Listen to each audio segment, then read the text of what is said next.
We are told the future is electric, a world of quiet motors and zero tailpipe emissions. But zero emissions at the tailpipe doesn't mean zero impact at the source. This is the lithium paradox. To power this transition, we are trading a world dependent on oil for one dependent on lithium. By 2030, demand is projected to hit 4 million metric tons, an eightfold increase from 2021. 95% of that supply will vanish into a single component, the battery. The speed of this shift is unprecedented. Under the International Energy Agency's most ambitious sustainability scenarios, lithium demand could grow by more than 40 times by 2040. This lithium comes from two sources: crushed hard rock ore, mostly from Australia, and salt flats in South America. Green energy has a heavy birth weight. Producing 1 ton of lithium carbonate creates 3 times the emissions of producing a ton of steel. Each kilowatt-hour of battery capacity starts with a carbon debt of up to 100 kilograms of CO2. That is like burning 11 gallons of gasoline before the car even leaves the factory. In the salt flats of Chile, the cost is also measured in water. 90% of the water pulled from the brine is lost to evaporation. This isn't just waste, it's a crisis of scarcity. Half of all lithium is currently mined in regions already facing high water stress. If we are to truly decarbonize, we cannot simply dig our way to safety. To reach a sustainable future, we need to close the loop. The lithium supply chain is not a circle. It is a straight line spanning half the globe. Today, Australia is the heavy lifter, mining over 50% of the world's lithium from hard rock ore. But the long-term future lies elsewhere.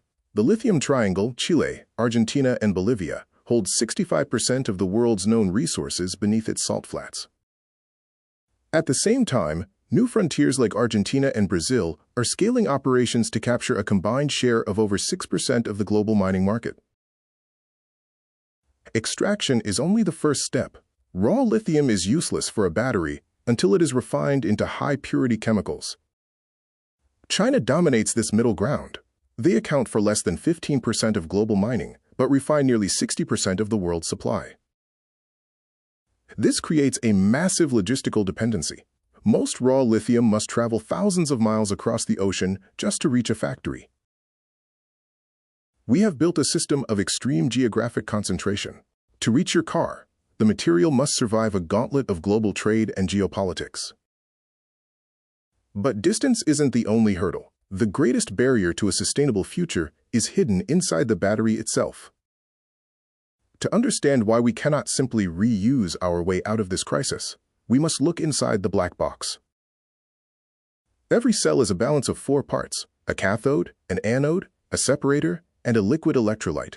The lithium-ion acts as a donor, traveling from the cathode through the electrolyte and into the anode during use. But there is no standard recipe. Manufacturers use different combinations of nickel, cobalt, and manganese, or iron and phosphate. This lack of a standard recipe creates an economic trap. Lithium-ion phosphate batteries are cheaper to make because they lack nickel and cobalt, but this makes them far less profitable to recycle. Without standardization, recovery is a nightmare. Today, the global recycling rate for lithium is less than 1%. The barrier is also physical. To ensure safety, batteries are permanently bonded with adhesives and welding, making disassembly nearly impossible. Traditional recycling, like smelting, melts batteries down. In this high-heat process, lithium is often lost in the slag, effectively becoming industrial waste. Finally, there is the cost. High capital requirements mean it is often cheaper to dig a new hole in the ground than to build a recycling facility. Unlike base metals like copper or nickel, lithium is chemically reactive, which creates unique recycling constraints. We are stuck in a linear trap: extract, use, and discard.